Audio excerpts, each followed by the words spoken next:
What's wrong with you? Your daughter came to see me. What about? What else?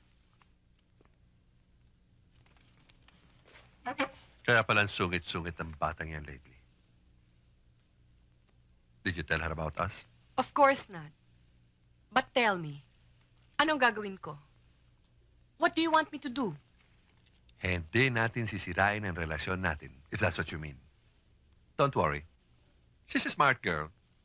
I'm sure she'll understand. Who will understand what, darling? Oh, hello, Lotta, dear. Just telling me, Salvador, na sa panahon ngayon ng economic crisis, kailangan maunawaan natin ang mga kakulangan natin sa buhay. Mr. Delgado was explaining to me the new retrenchment policy in the office. Retrenchment?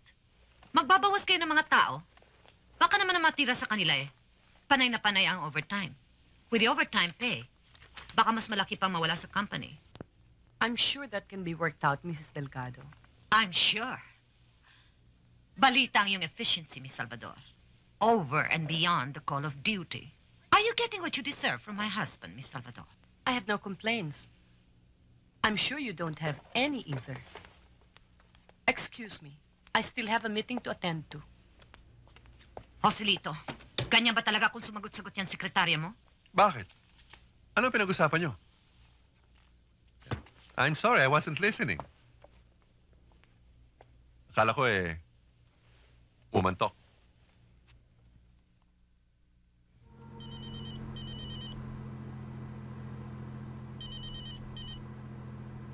Hello.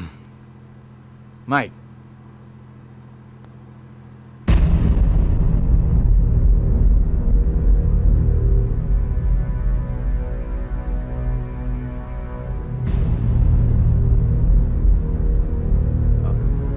Sige, nandyan na kami. Si Mike? Yeah. O bakit daw?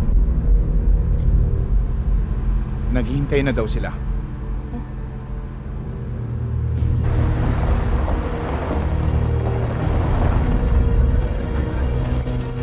Han, sandali. Lisa! Lisa! Ano nangyari? Sino? Mike! Mike! Mike! Mike, ano? Si Justin! Nasaan si... Sandali! Sandali! Ibaba niyo! Ibaba niyo! Justin!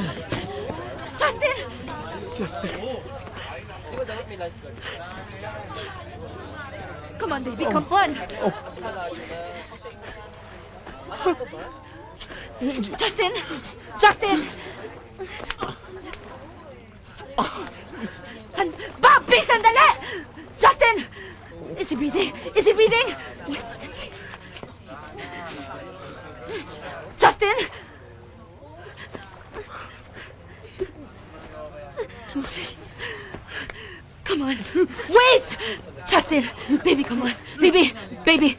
Baby!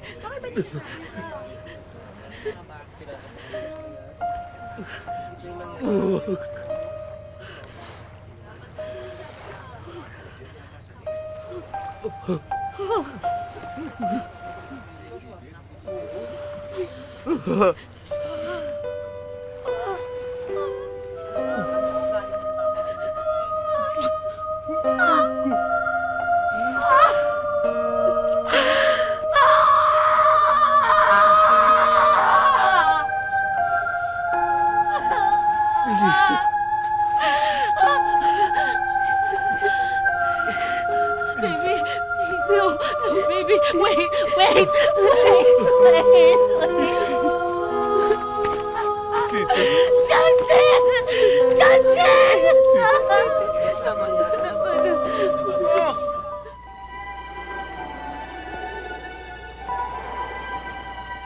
Ay, nako, Jessie. Magulo pa rin yung utak mo.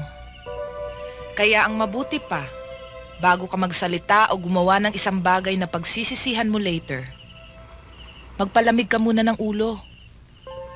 You know, mag-isip-isip ka mabuti. Remember noon, nung maghiwalay kami ng asawa ko? Kesyo, ayoko nang mabuhay, blah blah blah, etc. etc. Oh, di ba ikaw yung nag-advise sa akin nung tumakbo ako sa'yo? Sabi Ano? mo, no rush decisions, take it easy, hinay-hinay lang, di ba? I know. Kaya nga ako nandito eh. Kahit naman bihira tayo magkita, wala naman akong ibang matakbuhan kundi ikaw. Kaya nga dito ko naisipang magpalamig at makapag-isip-isip. Nung mag-decide ka na hiwalayin mong asawa mo,